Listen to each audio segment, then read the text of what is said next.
If Found is one of the best games I've played in a long time. It's authentic, sincere, and so well put together that has beaten out a lot of tough competition to be my game of the year. I thought I should get that out of the way first, because this entire video will be in some ways a departure from my channel. In part because if you look at the games I've covered, a lot of them are strategy or simulation, with one or two shooters or adventure games in the mix, whereas If Found is a visual novel. And secondly, a lot of this video is going to be me talking about how the game handled things like its characters, setting, and presentational stuff, rather than going into spoilers on the game itself. So get ready for a lot of tangents and opinions that might sound very dumb, but hopefully will capture a lot of why I love this game. But before I get into that stuff, I will give you the basics of the game itself, just so you know what you're in for. So If Found is set in December 1993, with the main character Cassio coming home for Christmas to visit her family who live on Achill Island in County Mayo in the west of Ireland. Cassio herself has been studying physics and space stuff in Dublin, which is the capital of Ireland and is over on the east coast of the island. While in university, Cassio has realised that she's trans and wants to come out to her mother during the trip home, but finds it hard to do, and this is basically the setup for the story. Now, I'm not going to spoil how this flows and if she ever comes out to her mother or gets acceptance from her family, but I will be mentioning plot snippets here and there as I need them, but you should be safe in terms of spoilers. The game itself is played in part with us looking through Cassio's diary as she erases the entries of her time at home, interlaced with more cutscene-like sections that actually show us some of these events. This means while we get to see things play out, we also then get to see what Cassio thinks as a person, and see the things that she's afraid to tell other people. On top of erasing the diary entries, you also erase entire scenes to continue through the story. And you'll see plenty of this as I go through the review, but for such a simple mechanic, it really felt like an intuitive way to play the game.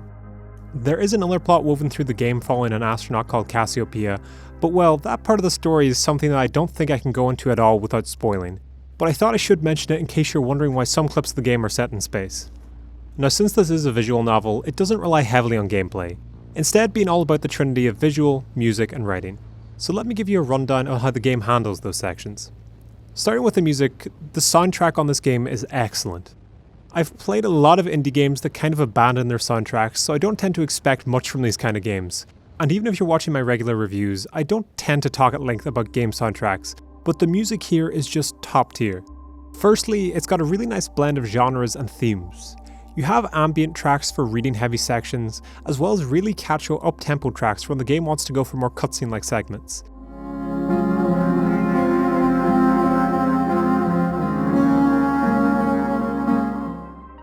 And the amount of talent that they are able to get into work on this game and the way that the tracks are able to add to the feel of the story is just so great. This game doesn't have voice acting, so it does fall on the music to take up a lot of the emotion in the game, and honestly I think I prefer it for not having voice acting. It let me experience things at my own pace, and the way the songs complement the plot is wonderfully done.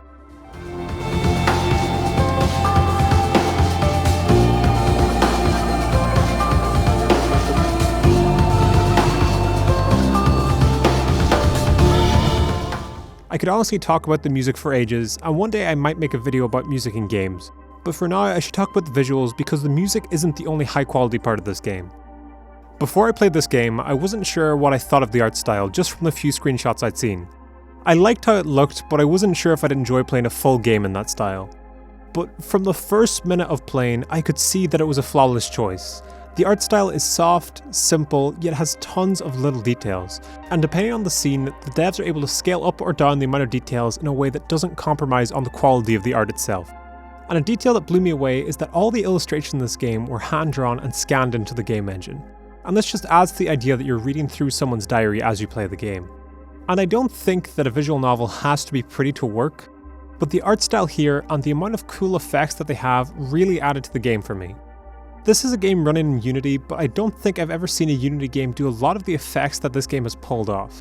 And back to the erasing mechanic from earlier, not only did I feel it gave me some sense of control in terms of pacing, but also I felt I got to appreciate the artwork as I erased it, as my eyes were being drawn to details that I might not have noticed otherwise.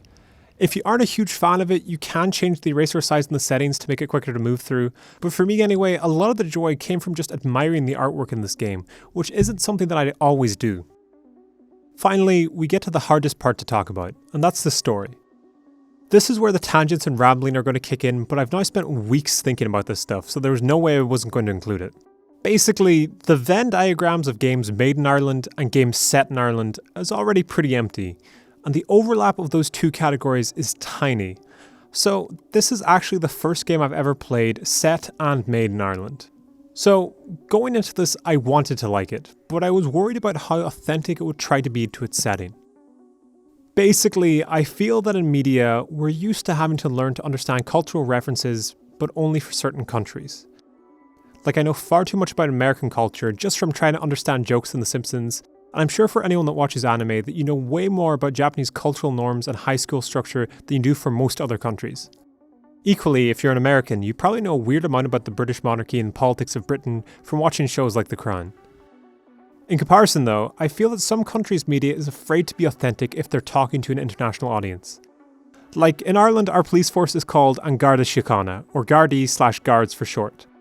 But often this just gets rewritten as police, as if we're afraid the rest of the world couldn't possibly understand this basic concept. An example of a current movie set in Ireland, though not Irish made, is Wild Mountain Thyme. And this movie paints an image of Ireland that is aimed at what Irish Americans think that the country is like. So while its plot is set in roughly the current day, the people of Ireland are all meant to be ignorant to the big modern world and talk with an accent that no one in Ireland has, despite one of the actors being Irish. You kissed him! It was he that kissed me! That's what's got him worked up! I don't understand you people. Why do you make everything so hard? You just seem to accept these crazy things. I don't like a fight. Well, who does? Half of Ireland, just not me. We're lucky to have media like Derry Girls, which is ridiculously proud to be about Derry, but it isn't always the case to see this kind of stuff, so hopefully you'd understand why I would be worried. Now, If Found is not afraid in any way to be what it wants to be. The way the characters speak is so grounded in reality that I was shocked to see them referencing popular Irish radio and TV shows by name, like anyone the character's age would actually do. And when I was talking to people and said that the game mentioned Liveline and the Late Late Toy Show, they all came back to me and were like, but not by name, right? Because we were almost all expecting it would be sanitized for a foreign market. The characters throw in words of Irish in ways that make sense as well, and I can't tell you how much I love those details. Now, if you're worried if all this Ireland-specific stuff makes it so you can't play this game, the game has a built-in tool that explains what a lot of these cultural references mean. And I do understand that some people might feel jarred from the experience of not knowing everything the characters are referencing instantly, but I feel that kind of overly polished, sanitized media just limits storytelling and results in bland stories that you can understand, but probably won't be engaged by.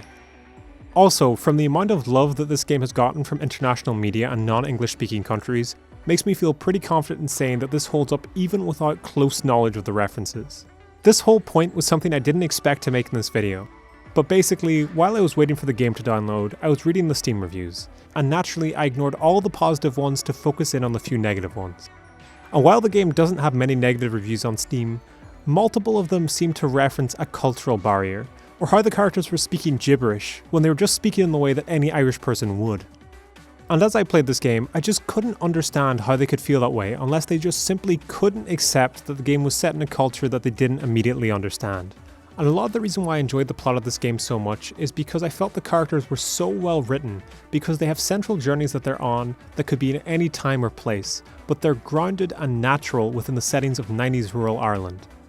And the game in general is so well grounded in that time period that if you told me it was autobiographical, I would instantly believe it. Now let me hit up some details in this game that I fucking adored that you might not know if you don't have the same cultural background that I do. So Ireland in the mid-90s started to experience a massive economic boom which is referred to as the Celtic Tiger, but in the early 90s this was one of the poorest regions in Western Europe, and the west of Ireland in particular was and still is poorer than the rest of the country. So already Cassio being able to leave the island she's from and go to university is an opportunity that not many people on the island get. And this kind of resentment or otherness gets touched on in the plot before even having to deal with dressing different or not having a huge network of friends on the island. Ireland in general was a strange place in this time as well. Being gay was illegal until 1993. So as a story that predominantly features LGBT characters, they are living in a country that barely accepts their existence and only did so because of a case taken to the European Court of Human Rights, never mind allowing any sort of support for these characters. This is a community that goes to mass every Sunday and has a priest knowing the comings and goings of everyone in the community. So to dress or act differently is to sentence yourself to isolation. And it's not like the game doesn't allude to these points, but with the characters being written like normal people, they don't go into huge exposition to explain these things to you the player. And the glossary I mentioned can help give you context, but it doesn't want to break the flow of the game by going on rants like I'm doing right now. so it might not give enough details for everyone to be able to appreciate what the story is going for. I read the glossary to check it out, and I think I couldn't come anywhere near close to explaining the stuff in the concise way that the game did, so I'll stop mentioning it after this, but I just wanted to say that I thought it was excellent. As a super weird connection as well, in the game there's a point where one of the players is living in a house that used to be owned by a group of nuns called the Sisters of Mercy. Now, not only are these a real group of nuns, but a few years ago I lived in a building that used to be owned by the same nuns, and when I saw their name in the game I was shocked. That tiny detail is not super common in Ireland, and it's not something that matters in the plot, but the fact that the devs didn't skimp on details is why I love this game so much. Scratch that actually, I loved the music, the story, the art style. There's not one part of this game that I didn't enjoy. And although I'm normally very positive in my reviews, I try and find a fault or two in games just to be fair. And here, I don't really have anything. If I was forced to complain, I'd say that I wish the game was longer. But every game I adore, I wish it was longer, because I adore it and I want more of it, so that's not really a valid criticism. There was only one point early on that I was going to criticize, and this is going to sound so specific. There was a time one of the characters shouts "Oi," and I thought that was strange because that's much more an English way of speaking. Like, it's not like Irish people don't say it, but as a term I wouldn't hear it all that often. Now, since I was really early in the game, I wasn't sure if the game would try and shy away from Irish slang and thought this might be the case here. But around 20 minutes later, the game started to flesh out that character more, and we got to learn that he has connections with Manchester. So him shouting "Oi" was in character for him before I even knew what his character was. Now, if you're going to say that's stupid, small, nitpicky to begin with, you're right. This is how deep I had to go just to try and find anything to criticize the game with.